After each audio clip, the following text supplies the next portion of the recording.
Savannah, Georgia. A wet afternoon in the summer of 1937.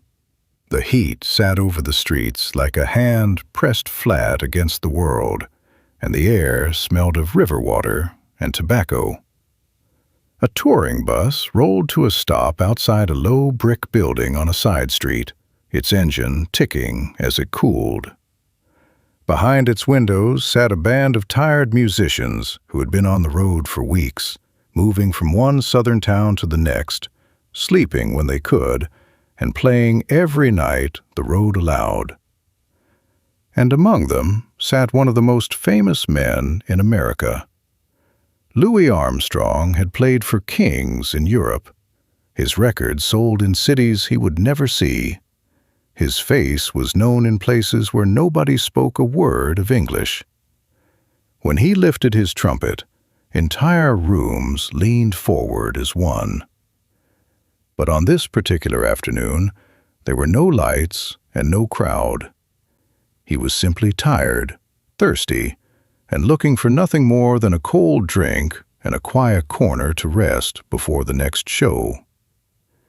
He stepped down from the bus, wiped his forehead with the white handkerchief he was never without, and walked toward the open door of a small pool hall halfway down the block. It looked like 100 other places he had passed on 100 other roads. He did not know that in the next few minutes he would come face to face with the one man he owed everything to. And he did not know that the man would be holding a broom. In 1922, a telegram arrived that changed Louis Armstrong's life. King Oliver had gone north to Chicago, where the money was better and the crowds were wild for the new sound coming up out of New Orleans. His band, the Creole Jazz Band, was the hottest ticket in the city, packing dance halls night after night. And now the king was calling for his student. He wanted Louis to come north and play second cornet beside him on the biggest stage the young man had ever imagined. Louis packed a small case, put a trout sandwich his mother made in his pocket, and boarded a train heading into a future he could not picture. He was leaving the only city he had ever known, carried north by a single name he trusted completely. When he finally walked into the Lincoln Gardens dance hall and heard that band roaring across the floor, he later said he almost turned around and went home, certain he was too small, too raw, too green to stand among such men. But King Oliver waved him up and placed him at his side, exactly where he had always meant to. And then something extraordinary happened. The two cornets began to play together, the young man answering the old master note for note, weaving harmonies no one had written down and no one could quite explain afterward. They seemed to read each other's minds. Musicians came from clear across the city, night after night, just to stand at the edge of the stage and watch it happen. It was the happiest Louis Armstrong had ever been.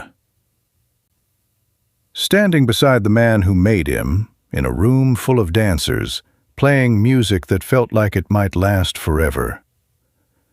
But nothing lasts forever. To understand what happened inside that pool hall, you have to go back almost 20 years to a different city and a different world. New Orleans, in the years before Louis Armstrong was anyone at all. He was a boy from a poor part of town, from streets where music poured out of every doorway, but money almost never did. He had learned to play the cornet in a home for troubled children, blowing into a battered horn until his lips bled, teaching himself to say with brass what he could not yet say with words. He had talent, more talent than he knew. But talent alone was not enough. The city was full of hungry young players, and most of them stayed hungry, playing for coins on corners and fading out of the story before it ever began. What Louis needed was a door, and a man opened it. His name was Joe Oliver. In the jazz world, they called him King Oliver, and the title was earned. He was the finest cornet player in New Orleans, the man who could make a horn sound like a human voice, laughing one moment and crying the next, bending a single note until grown men fell silent. Older musicians feared his skill. Younger ones worshipped him from a distance. And of all the young players who trailed after him through the streets, King Oliver noticed one boy and chose him. He chose Louis. He gave the boy his first real cornet. He fed him meals in his own kitchen, sat him at his own table beside his own family. He treated the fatherless child like a son and asked for nothing in return. And Louis never forgot it, not for a single day of his life. And so we return to that humid afternoon in 1937. Louis Armstrong stepped out of the bright Savannah street and into the dim pool hall, his eyes adjusting slowly to the shadows inside. It was quiet in there, the kind of quiet that hums under a slow ceiling fan. A few men leaned over the green tables, cue sticks clicking against the ivory balls. The air was thick with chalk dust and cigarette smoke, and no one recognized the famous man in the doorway. Somewhere near the back, an older man in a worn suit was pushing a broom across the floor, his head down, his movements slow and heavy, the way a man moves when the day has been long and the years have been longer. Louis almost walked past him. Almost. But something in the shape of the man, in the set of his shoulders, in the tired tilt of his head, reached across 15 years and stopped Louis Armstrong cold in the middle of the floor. The famous smile faded from his face. His breath caught in his chest. He knew that man. He had eaten at his table. He had learned at his side. He had carried that man's cornet case through the streets of New Orleans as a boy, proud just to be trusted with it, proud just to be near him. Slowly the broom stopped moving. The old man lifted his head and looked up, and for one long, terrible moment, the two men simply stared at each other across the little room, the years falling away between them. King Oliver, and the boy he had made. Time is not kind to the men who come first. While Louis Armstrong's star rose higher every single year until it outshone every name in the business, King Oliver's began to fall. It started with his teeth. A cornet player lives and dies by his lips and his gums, and Oliver's mouth began to fail him. The high notes that once soared now cracked and slipped away in front of paying crowds. Playing became painful, then difficult, then nearly impossible. The one thing that had made him a king was quietly being taken from him. Then came the business decisions. He turned down a contract at the famous Cotton Club in New York, a job that would go instead to a young band leader named Duke Ellington and help make Ellington a legend. He held out for more money at the wrong moment, again and again, sure that the offers would keep coming. They did not. And then the Great Depression swallowed whatever was left. Bands broke up overnight. Dance halls went dark. The recording money dried up to nothing at all. The king of New Orleans jazz, the man who had shaped the sound of an entire era and taught its greatest star, found himself stranded in the South with a suitcase of worn suits, a mouth that could no longer play, and no work at all. He drifted from town to town, taking whatever he could find, and finally the road ran out in Savannah, Georgia. There, the man whose horn once ruled the bandstands of Chicago took the only job left to him: sweeping floors and racking balls in a pool hall for a few dollars a week, while his own records still played on the radio.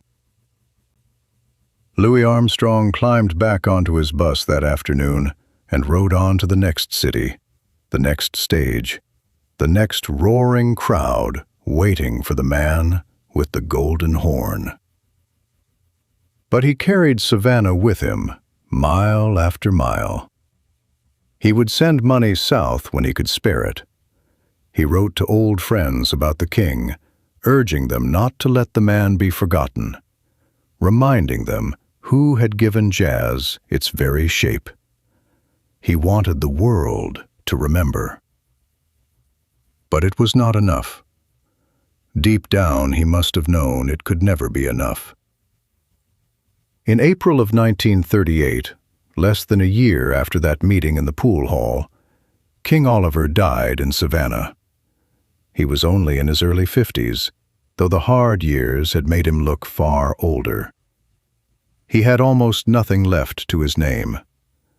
The man who once ruled the bandstands of Chicago, who had recorded songs that would outlive everyone who heard them, was buried far from the music he had helped create, in a plain grave that could not even afford a headstone at first.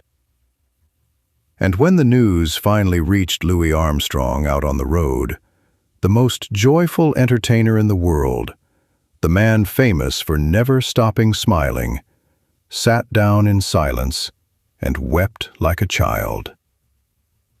For the rest of his life, Louis kept a photograph of King Oliver close to him wherever he went. He spoke the old man's name in interviews for decades, insisting to anyone who would listen that everything he was, everything he had ever played on that trumpet, had begun with Papa Joe. He never let the world forget the man the world had already forgotten. What passed between them in that first moment, no photograph ever caught, and no record ever kept. But those who traveled with Louis Armstrong told, for years afterward, of what came next. The most famous entertainer in America crossed that dirty pool hall floor without a word and took the old janitor in his arms. There were no cameras, there was no crowd, no stage, no applause. There was only a student and his teacher, standing in the half-dark of a pool hall in Georgia, and 15 years of distance collapsing all at once. Louis saw everything in a single glance: the worn and shining suit, the tired eyes, the broom leaning against the wall in the very place where a cornet should have been. He understood, without needing to ask a single question, exactly how far the king had fallen and how quietly it had happened. And Louis Armstrong did the only thing his heart would allow him to do. He reached into his pocket. Then, the story goes, he turned and gathered the other musicians in from the bus, and together they emptied their wallets onto him. Louis pressed a thick fold of bills into the old man's trembling hands and gently closed his fingers around it. Not as charity. He would not have insulted the man that way.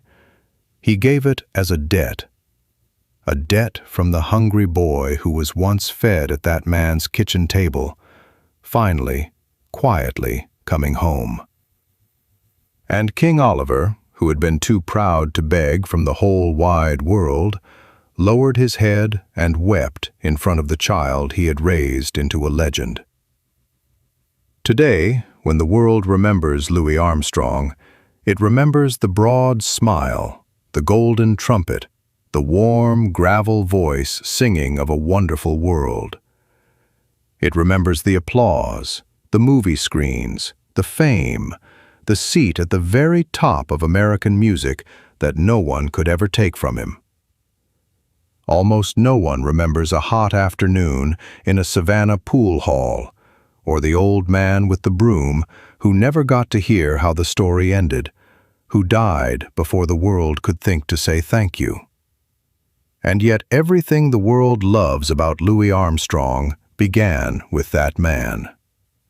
The cornet placed in a poor boy's hands, the meals at a kitchen table, the telegram that called him north, the seat beside the king on a crowded Chicago bandstand while the whole city listened.